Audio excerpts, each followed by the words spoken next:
අද අපි හදන්නේ කොස් වලින් පැන්කේක් එකක්. කවුරුත් කාලේ නැතුව තියෙනාට මේ මමත් අලුත් අත්දැකීමක්.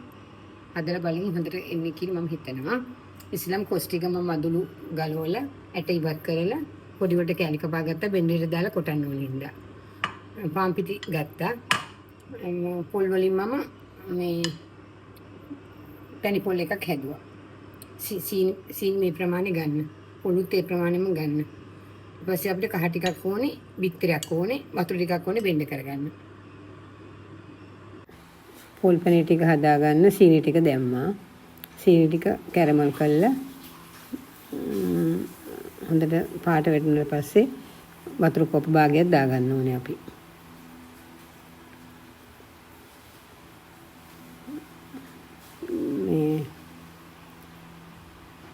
එතන පොඩ්ඩක් සීනි ගල් වගේ වෙනවා තද වුණාට කමක් නැහැ. මේ ලිපේ ගින්දර තියෙන නිසා ඒක මලොක් වෙලා එනවා. ඒක හොඳට පත් පැණි වුණාට පස්සේ අපි මේ කඳු මුණු ඇට දෙකක් දැම්ම. රස ගන්න ඕන නිසා ඒක. ඊට පස්සේ අපි මේකට වතුර නටාගෙන එනකොට මේ පොල් ටික දාන්න ඕනේ. ලුණු ටිකකුත් මම දැම්මා. ලුණු සුවල්පයක් දාන්න. පොල් ටිකත් එකතු කරලා මේ පොල් පැණි ටික හොඳට මද ගින්දරේ හොඳට මලව ගන්න. පාට වෙන්න තුරු. ඉස්සෙල්ලාම මේ ටික අරගෙන බෙන්ඩ කරගන්නයි ඕනේ අපිට. අපි කොස් ටික දැන් බෙන්ඩ කරගන්න.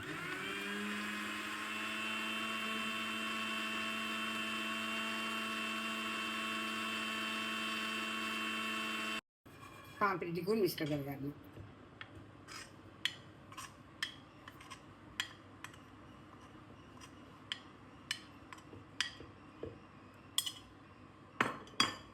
ඉතරේ තේකටම දාගන්න.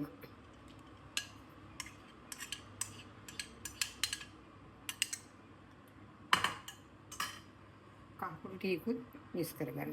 කහ ටික. වතුර සල්පයක් දාගන්න.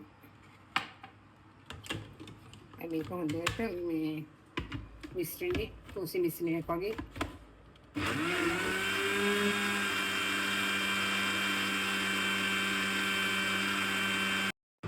මොන අපි දැන් මේ පැන්කේක් මිශ්‍රණේ හදාගත්තා. මේකට ඕන හාල් පිටි දාගන්න පුළුවන්, මේ ආට පිටි දාගන්න පුළුවන්, තමයි සූසි පිටි වර්ගයක් දාගන්න පුළුවන්. මේකට මම ලුණු ඇබිත්තකුත් දාගන්නවා. දැන් අපි ඊළඟට තුන්වෙනි පියවර අපි බලමු පැන්කේක් හදාගන්න හැටි. බටර් පොඩක් අපි ගාගන්නවා. මේකට non stick pan එකක් ගත්තා නම් ඉතින් හරි. මේක pan එක ටිකක් පරණයි නේද? ඒකෙන් තෙල් ටිකක් ගාලා ගත්තා, බටර් ටිකක් ගාලා ගත්තා. මේ වගේ පැන්කේක් එකක් හදාගන්න.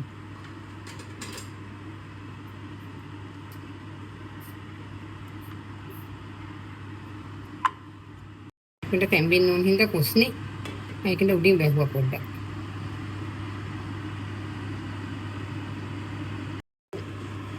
මේක පිච්චෙනකොට කේක් සුවඳම එනවා. හරිම රසයි. සීනි මුකුත් නැහැනේ. කුස්නේ මේක.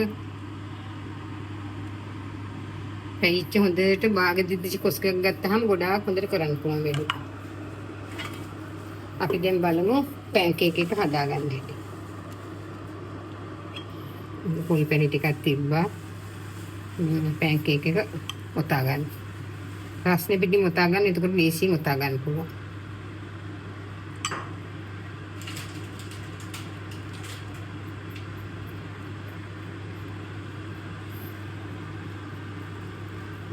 ඔන්න පැන්කේක් එක ඔතා ගන්න. කොස් පැන්කේක් හරිම සුවඳයි. මේ මම මේ කපලා ගන්නේ මේ පැන්කේක් එක ලොකු වැඩි හින්දා කපලා ගන්නවා. සුබා ඉන්න පැන්කේක් කියලා කාලා බලන්න සුබා. මගේ යාළුවෙකුත් එළ ඉන්නවද? සුබාටම දෙන්න.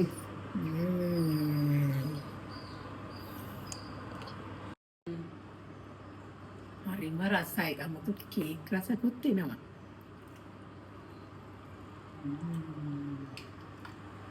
ජීවිතේ පළවෙනි වතාවට කාපු කෑම. මම පළවෙනි අත්දැකීමක් ලැබුවේ මේ කොස් පැන්කේක් එක. හරිම රසයි. හදලා බලන්න. අපේ දේශීය ආහාරයක්. ඩයබටික් තියෙන අයට හොඳයි. මේ වයසක වගේ අය ඉන්න ඔය පෙන්ඩස් කෑම කන්න බෑ කියන හැබැයි පොල්පෙනි උඩ සීනි පොඩ්ඩක් අඩුවෙන් දාලා හදලා ගන්න. මේ කිසිම අගුණ කෑමක් නැහැ. ඔයාලට ඕන නම් මේකට කුරකම් පිටි හරි ආට පිටි හරි මොන හරි දාන්න පුළුවන්. කොස් ටික තමයි වැදගත් නේද? හරි තවත් වීඩියෝ එකකින් හම්බෙන්න බලාපොරොත්තු වෙනවා. ඔක්කොටම සුබ අනාගතයක් කියලා ප්‍රාර්ථනා කරනවා. නැවත හම්බුමු අපි.